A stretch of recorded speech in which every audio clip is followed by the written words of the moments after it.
And then they started asking other questions. They started saying, so we get a lot of questions from our employees about recycling. We don't see the blue bin, the black bin, and we don't separate like we do at home. So that follows up with another conversation. And we said, you know what? Let's have a sustainability committee for this building where all of the decision makers and the points of contact, whether you're a facilities manager, an office manager, a principal, a CFO, whoever, everyone's different, right? The CFO is like, wow, $1 million. The facilities manager may be reading these articles about green, and they want to be green, but they feel like they're the lonely voice in a corporate organization of their own. So everyone has different reasons. So we got everyone together, we talked through these issues, and what did we discover? Everyone had a lot of ideas. Everyone wanted to do good. It wasn't about the money. So I really have to give a lot of credit to our manager on site. He's new to the industry. It's his third or fourth career in the middle of his life. And he's the type of person who offers the Girl Scouts lobby space to sell cookies. Any coat donation, blood donation program you want to run, come to 340 Madison. We'll have someone who will take care of you. So he was so fired up by this concept of leading this committee for the first time, they said, maybe we should meet again. Committee, lots of nods. Out of 17 office tenants in the building, 2 of them are small dentists, right? They can't afford to leave because time is money for them. So that's 15 tenants. You had 11 participants, 11 companies represented, and representing over 90% of the office space that's occupied. So everyone had decision makers there who were all there for different reasons. Remember that, that's the key. They're all there for different reasons. And you have to understand why they're there. And what happened out of this? Ideas like, oh, we need to get away from petroleum products in the building. And how do we increase recycling yield at the building? Well, guess what happens? Every waste paper basket under your desk has a little plastic baggie in it. That's a petroleum product.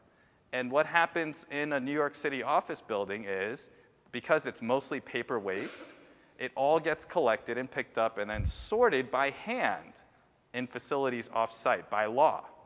By law. Nobody realizes that. You don't have to separate your garbage. It helps. It increases your yield incrementally. Guess what's the easiest way to increase your yield? What happens when you take a lot of little bags and then group them in big bags? And then when they get to the conveyor belt where lots of people are picking at it, pulling different things apart, they got to open the bag and then really nitty-gritty stuff. When you eliminate the bags, all of a sudden your recycling yield goes up, your cost for the bags go down, 200,000 bags a year. You think about fighting your residents to use renewable bags. One office building throws off 200,000. It's like the worst bag lady ever is an office building.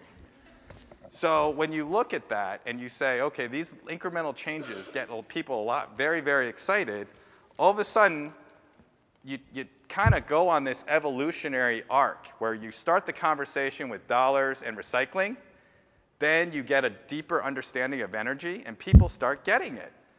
They take this opportunity, ask a lot of questions. You're educating everyone in one spot. You bring in special presentations like we've been the beneficiary of all past 24 hours. And now you're like, we have one tenant who's a Fortune 500 software and technology services company. They're based out of Wayne, Pennsylvania, but this is their flagship office. They have 20,000 employees around the world, 90 countries around the world.